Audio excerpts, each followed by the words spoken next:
Welcome to class and test. और अब हम लोग देखने जा रहे हैं क्लास 8 का साइंस। ओके, तो सेकंड क्लास है यह क्लास 8 का। और सभी लोग तैयार? There are two methods of sowing seeds. पिछले क्लास में हम लोग यही पढ़ रहे थे कि दो मेथड्स होते हैं सीड्स सोइंग करने के, सीड्स बोने के। First, sowing of seeds by hand manually.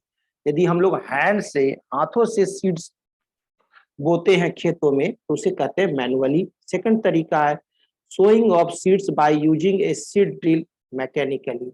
कहने का अर्थ हुआ कि सीड्स को हम लोग दो तरह से बो सकते हैं खेत में, एक तो मैनुअली और दूसरा कैसे, मैकेनिकली। दो तरीके से सीड्स की बुआई होती है। Sowing of seed by hand, पहला तो देखते हैं कि हाथों के द्वारा सीड्स की बुआई। The process of sowing seeds by hand is called broadcasting. हाथों से जो हम लोग सीड की बुआई करते हैं उसे हम लोग क्या कहते हैं? उसे हम लोग कहते हैं ब्रॉडकास्टिंग। क्या कहते हैं? ब्रॉडकास्टिंग कहते हैं। क्या कहते हैं? ब्रॉडकास्टिंग। याद रखेंगे इसका डिफिनीशन। ये ब्रॉडकास्टिंग का डिफिनीशन सभी को याद रखना है। क्या है? The process of sowing seeds, seeds बोने का प्रोसेस है ना, by hand is called broadcasting. In this method the seeds are scattered in the field. इस मेथड में क्या होता है? सीड्स को फील्ड में छितरा दिया जाता है, फेंक दिए जाते हैं, है ना। सीड्स को हम लोग क्या करते हैं? स्कैटर्ड कर देते हैं, फेंक देते हैं। बाय द, कैसे? By the farmer in standing position. Farmer क्या होता है? जगह खड़ा रहता है और घूम घूम करके सीड्स को छितराव करता है। This method has few disadvantages. इस मेथड के कुछ डिसएडवांटेज हैं, जैसे पहला, the seeds may not be properly distributed in the field. पहला तो यह कि सीड्स जो है वो प्रॉपरली डिस्ट्रीब्यूट नहीं होता है, एक तरह से डिस्ट्रीब्यूट नहीं होता है, प्रॉपरली नहीं जाता है। कोई सीड्स यहाँ पर, कोई यहाँ, कोई यहाँ, कोई यहाँ, कोई कहीं दूर, कोई नजदीक, इस तरह से वो डिस्ट्रीब्यूट हो जाते हैं। Second, the seeds may fall in clusters at one place and at another place there may be none. और कहीं तो बहुत झुंड में गिर जाएगा सीड्स और कहीं क्या होगा? बहुत दूर दूर चला जाएगा seeds. Third, the seeds may not get into the right depth. Seeds जो है वह उचित गहराई तक नहीं जा पाता है कि सही तरीके से फिर क्या हो, उसकी उपज हो। And therefore can be easily picked up by the birds. The seeds of maize, wheat, bajra, mustard, etc. can be sown by this method. इस मेथड के द्वारा किस चीज का सीड्स की बुआई होती है? मेज, मेज का आपको बुआई होती है इसी मेथड के द्वारा।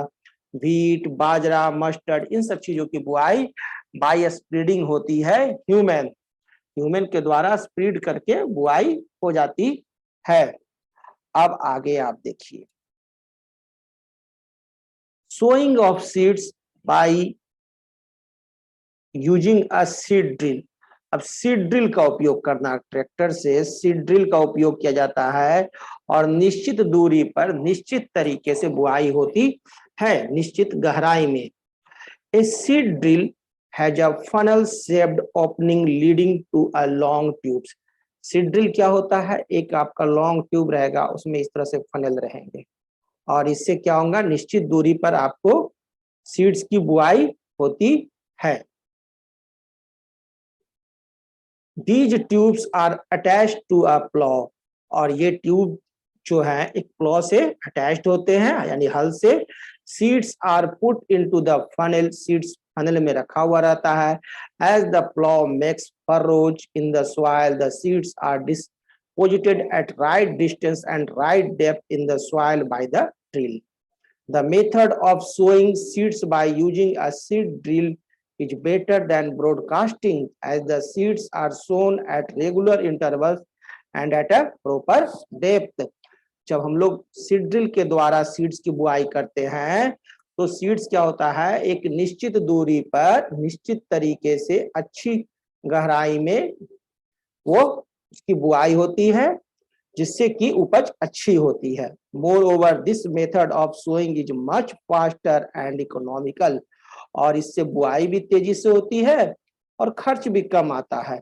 All types of seeds except very light weight can be sown by this method, और जितने भी तरह के सीड्स होते हैं, जो सिर्फ उसको छोड़ दीजिए जो कि बहुत ही हल्का वेट का है, बाकी सारे सीड्स की बुआई इसी मेथड्स के द्वारा होते हैं। नेक्स्ट देखिए, traditional tool. Traditional tool used for sowing seeds. Traditional tools का यूज किया जाता है सीड्स बुआई में। It is a funnel shaped implement having 2 or 3 pipes with sharp ends. Seeds are filled into the funnel which enter into the soil through pipes. Second होता है modern tool for sowing seeds, और seeds बोने के लिए modern tool. This implement gets attached with the tractor and it sows the seeds uniformly at a proper depth. It also helps in giving proper distance between the seeds and cover seeds in soil so that they are not taken away by birds. In this way, it saves both time as well as labor. और इसमें क्या होता है modern tool में, आपको जो seed बोने की जो मशीन होती है उसको क्या किया जाता है, ट्रैक्टर से अटैच कर दिया जाता है और उसके द्वारा सीड्स की बुआई होती है। Sowing of seedlings by transplantation method. अब ट्रांसप्लांटेशन मेथड के द्वारा भी सीड की बुआई होती है। For certain crops the seeds are not directly sown in the field, instead they are first sown in nurseries. कुछ सीड्स की बुआई कैसे होती है कि सीड्स को पहले नर्सरी में बो दिया जाता है और फिर जब वो थोड़ा बड़ा होता है तो उसे वहां से निकाल कर दूसरे जगह बुआई किया जाता है। And then the seedlings are transferred to a field, this is known as transplantation, और इस मेथड को कहते हैं ट्रांसप्लांटेशन। जैसे कि आप अपने घरों में फ्लावर के पेड़ लगाते हो, पौधे लगाते हो, ठीक है ना, तो क्या करते हो, नर्सरी जाते हो और वहां से छोटा छोटा पौधा लाते हो खरीद कर और उसे ला करके अपने यहाँ बुआई में रोपते हो। तो इस प्रोसेस को हम लोग क्या कहते हैं, इस प्रोसेस को कहते हैं transplantation. This method of sowing seedlings has few advantages also like, और इस मेथड का निम्न एडवांटेज है। First, it allows proper spacing between the plants so that they get proper sunlight, water and nutrients.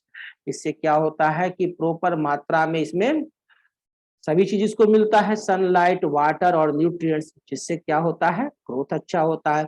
It allows better development of root and shoot system of plants, और इससे क्या होता है, रूट सिस्टम और shoot system का better development भी होता है। It enables the farmers to select the healthier seedlings, और इसमें क्या होता है कि फार्मर जो है वो अच्छे अच्छे सीड्स का उपयोग करते हैं ताकि उपज अच्छी हो। The plants which are grown by transplantation method includes rice, chilies, brinjal, tomato, onion, cauliflower etc. और ट्रांसप्लांटेशन मेथड के द्वारा, आपका जो ट्रांसप्लांटेशन मेथड है उसके द्वारा जो प्लांट्स लगाए जाते हैं वो कौन कौन है, जैसे rice, chillies, brinjal, tomato, onion, cauliflower, ये सब। क्लियर है। Improving soil fertility. अब देखिए सॉइल फर्टिलिटी को इंप्रूव कराना। सॉइल की फर्टिलिटी मतलब उसकी क्या, उर्वरता, उर्वरता को बढ़ाना। तो सॉइल की उर्वरता को हम लोग कैसे बढ़ाते हैं, उसमें उर्वरक डालते हैं, न्यूट्रिएंट्स डालते हैं, है ना। तो plants get their essential nutrients from the soil. Plants को ग्रो करने के लिए किसी की जरूरत पड़ती है, न्यूट्रिएंट्स की, और वह न्यूट्रिएंट्स प्लांट्स कहां से लेता है, सॉइल से। The nutrient requirements of crops are different from each other, और जो न्यूट्रिएंट जो रिक्वायरमेंट होता है हर क्रॉप्स में, हर एक प्लांट्स में अलग अलग होते हैं। A particular crop will require the same type of nutrients every time it is cultivated. और एक तरह के जो प्लांट्स होते हैं उसको एक विशेष प्रकार का न्यूट्रिएंट्स की आवश्यकता होती है जब जब हम लोग उसकी उपज करते हैं तब। Therefore, if same crop is grown in a field over and over again, it will lead to the deficiency of the particular nutrients. Therefore, soil needs to be replenished from time to time. और यही कारण है कि जब हम लोग क्या करते हैं, एक ही प्लांट्स को बार बार उपजाएंगे तो प्लांट्स की उर्वरता खत्म हो जाती है। क्यों? क्योंकि सेम टाइप के प्लांट्स को अगर आप बार बार उपजाइएगा तो उसको सेम नेचर ऑफ न्यूट्रिएंट्स वो सॉइल से ले लेगा और वो तरह का नेचर, उस तरह का उसमें न्यूट्रिएंट्स की क्या हो जाएगी, कमी हो जाएगी। इसीलिए हम लोग को क्या करना चाहिए, प्लांट्स को बदल बदल करके लगाना चाहिए। Various methods of replenishing the soil with the essential nutrients are described here. और इसके लिए हम लोग क्या करते हैं भाई कि न्यूट्रिएंट्स घट गया तो बहुत सारे तरीके हैं। फर्स्ट तो है कि एडिंग मैन्यूर एंड फर्टिलाइजर्स। हम लोग क्या करते हैं, उसमें फर्टिलाइजर्स खाद वगैरह डालना शुरू करते हैं। मैन्यूर क्या होता है? मैन्यूर होता है, manure is an organic material that is used to increase the fertility of soil. Manure organic material हो गया, यानी गाय का जो गोबर होता है, गाय भैंस बैल का जो गोबर हो गया है ना, उसका मूत्र जो हो गया, वो खाद में जो डलाता है, वो खाद के रूप में यदि डलाता है तो उसे हम लोग कहते हैं मैन्यूर, MANURE, मैन्यूर। ये कैसा हो गया? ये ऑर्गेनिक मटेरियल हो गया और ये आपको फर्टिलिटी ऑफ सॉइल के लिए बहुत ही बेहतर है। It is formed by microbial decomposition of the feces and urine of domestic livestock। Livestock मतलब क्या हो गया? डोमेस्टिक लाइवस्टॉक, जो जानवर हम लोग पालते हैं। And lighter such as straw, hay और ब्रीडिंग। अब ये बनता कैसे है? मैन्यूर जो है वो कैसे बनता है? तो मैन्यूर बनता है गाय भैंस का, जो जानवर जो होते हैं, गाय भैंस बैल जो जानवर होते हैं, उन जानवरों से जो गोबर निकलता है, जो मूत्र निकलता है, उस गोबर को, उसके मूत्र को, ठीक है, बहुत सारे घास पुआल जितने भी जो रहते हैं वो सब मिल जाते हैं और मिल करके उसमें बहुत सारे बैक्टीरिया हो जाते हैं और वो उसको सड़ा गला करके एक तरह का स्पेशल ऐसा ऑर्गेनिक मटेरियल खाद बना देते हैं। और this is the best material for किसके लिए? Plants nutrients. Plant and animal wastage are dumped in pits at open places and allowed to be decomposed by microbes. Some countries also use human etc. night soil for enhancing the fertility of the soil. और कुछ ऐसे भी देश हैं जो कि आदमी के भी मल का उपयोग करते हैं फर्टिलिटी ऑफ सॉइल के लिए। हम लोग के यहाँ तो नहीं होता है भाई, हम लोग के यहाँ तो जानवर का ही होता है ना। Livestock manure is less rich in nitrogen, phosphorus and potash than synthetic fertilizers. और जो लाइव स्टॉक मैन्यूर है, यानी जो जानवरों से निकलने वाला जो खाद है, उसमें नाइट्रोजन की मात्रा, फास्फोरस की मात्रा, पोटास की मात्रा सिंथेटिक फर्टिलाइजर्स की तुलना में कम होते हैं। And therefore must be applied in much greater quantities. इसलिए इसको हम लोग को खेत में बहुत ज्यादा मात्रा में डालना पड़ता है। It is however rich in organic matter और ह्यूमस। लेकिन यह ऑर्गेनिक मैटर इसमें अत्यधिक मात्रा में होता है। And thus improve the capacity of the soil to absorb and store water, thereby preventing. तो इसमें क्या होते हैं कि आपका ऑर्गेनिक मैटर बहुत होता है, जिसके चलते क्या है कि ये आपको वाटर का एब्जॉर्प्शन का कैपेसिटी बढ़ा देता है सॉइल का, है ना। तो जिससे क्या होता है कि सॉइल इरोशन नहीं होता है, आपका मिट्टी का क्षय नहीं होता है। Manure also contribute to the fertility of the soil by adding organic matter and nutrients. और मैन्यूर्स आपका सॉइल की फर्टिलिटी को भी बढ़ाता है। Advantages of using manures। अब हम लोग देखते हैं मैन्यूर्स का advantages. Number 1, they improve the texture of soil. पहला तो यह सॉइल का टेक्सचर को बढ़ा देता है ना, सॉइल में ऐड हो गया तो वहां बढ़ गया texture. They increase the water holding capacity of the soil. दूसरा, यह वाटर होल्डिंग कैपेसिटी आपका सॉइल का बढ़ाता है। Third, they make the soil porous due to which exchange of gases in the soil improve. और ये क्या करता है, सॉइल के बीच में छिद्र को बढ़ा देता है, जिससे यहाँ ऑक्सीजन ज्यादा मात्रा में रहते हैं, तो जो रूट्स होते हैं उसको ऑक्सीजन लेना आसान होता है। Increased aeration increases the number of friendly soil organisms like the earthworm and the microbes. और एरेशन बढ़ने के चलते क्या होगा कि अर्थवॉर्म्स या माइक्रोब्स जैसे कीड़े इसमें पलने लगेंगे, और जिससे क्या होगा कि खेत की उर्वरता ऑटोमेटिक अपने आप बढ़ने लगता है ना। तो ये सब बेनिफिट्स हैं मैन्यूर्स के। फर्टिलाइजर्स, अब मैन्यूर्स तो समझ गए कि क्या है, अब फर्टिलाइजर्स देखो। फर्टिलाइजर्स क्या होता है, तो फर्टिलाइजर्स आर केमिकल्स। फर्टिलाइजर्स क्या होते हैं, केमिकल्स होते हैं, यानी खाद, जो खाद खरीद के लाते हैं ना बोड़ा के बोड़ा, वो fertilizers are chemicals which are prepared in factories. और यह फैक्ट्री में बनता है। और मैन्यूर्स क्या है, हमारे घरों में गाय के गोबर, भैंस के गोबर के द्वारा बनता है। They are rich in specific plant nutrients like nitrogen, potassium and phosphorus. लेकिन इसमें पर्याप्त मात्रा में नाइट्रोजन, फास्फोरस और फास्फोरस, पोटेशियम और फास्फोरस होते हैं, लेकिन पैसा देना पड़ता है अच्छा खासा। Some examples of fertilizers are, कुछ एग्जांपल्स हैं फर्टिलाइजर्स के जो किससे कि आप लोग वाकिफ हो।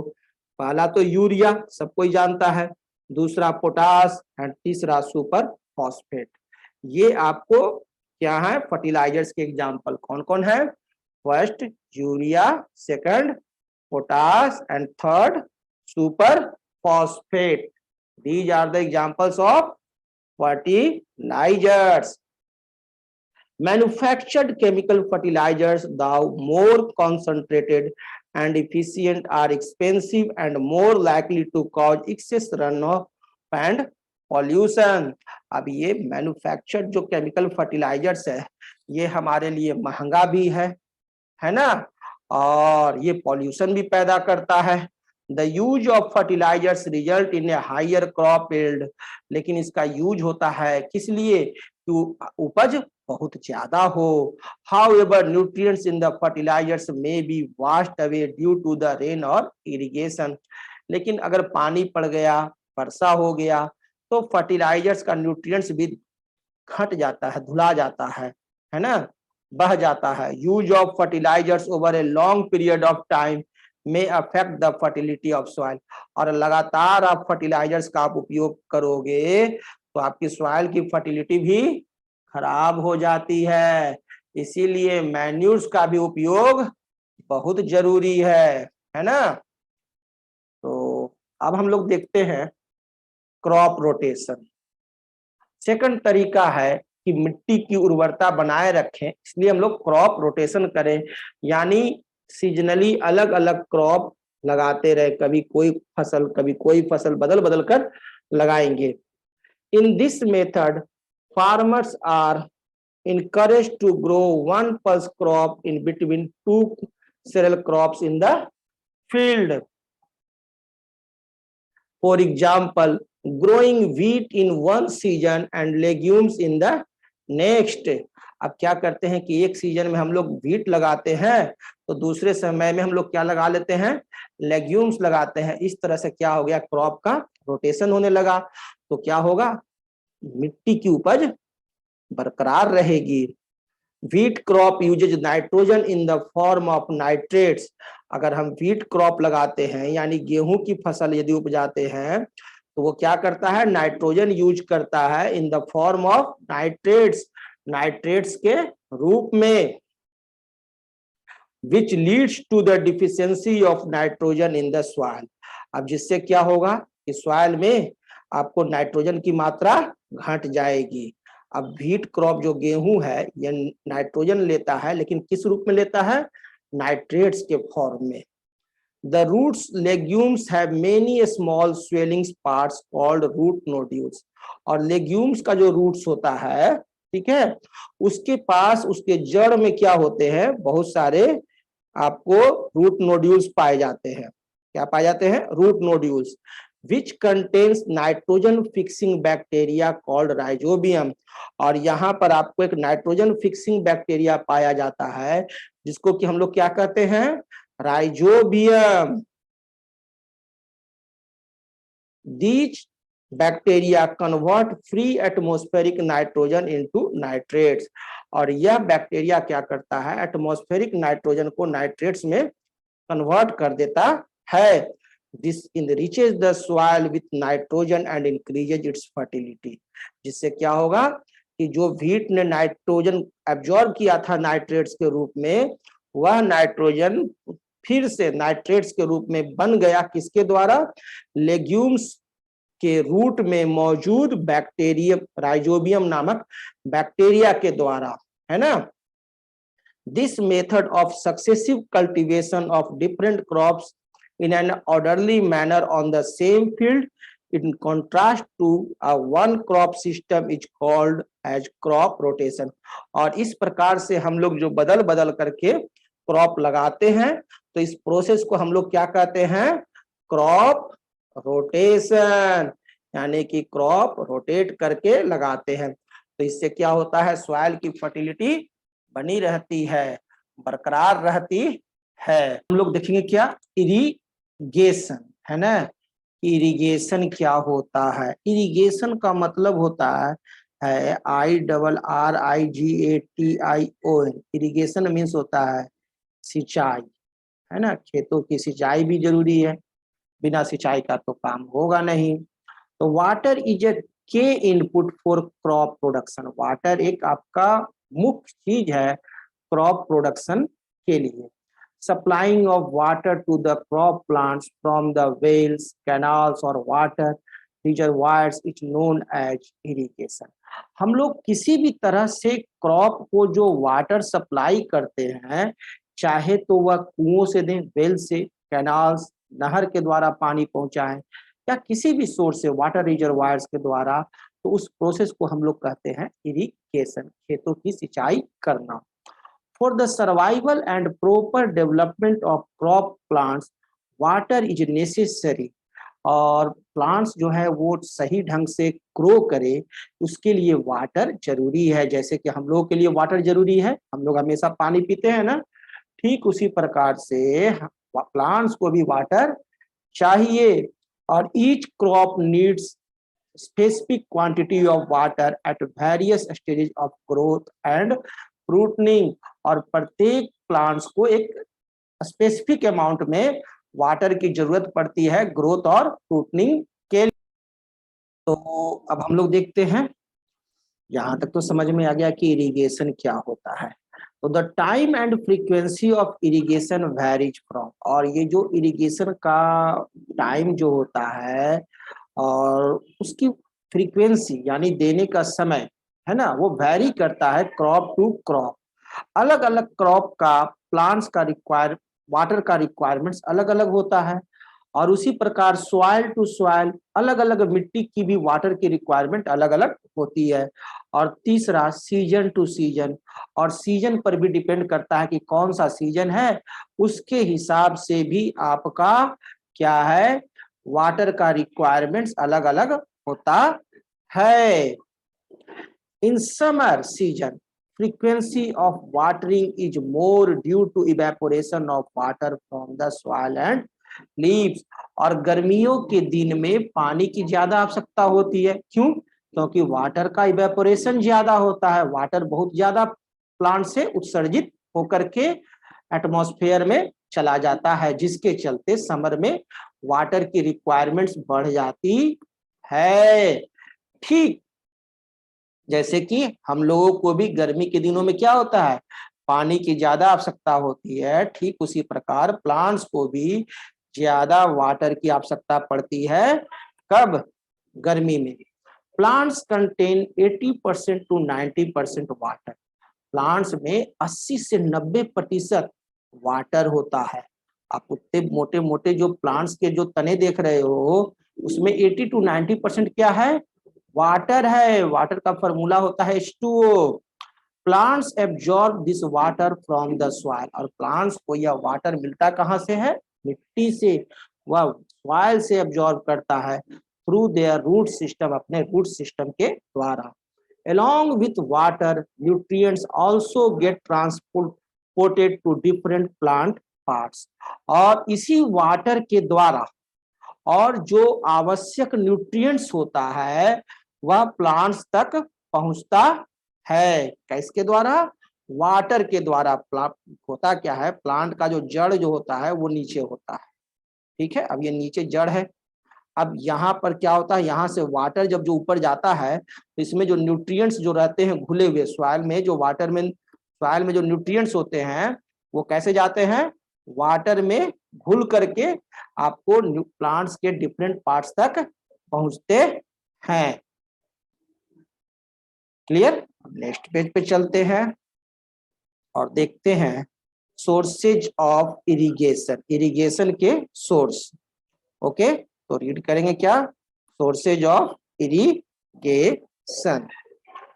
Water is supplied to fields from a number of source, rain wells, tube wells, lakes, ponds, rivers, canals and dams is necessary to have adequate drainage in irrigated fields।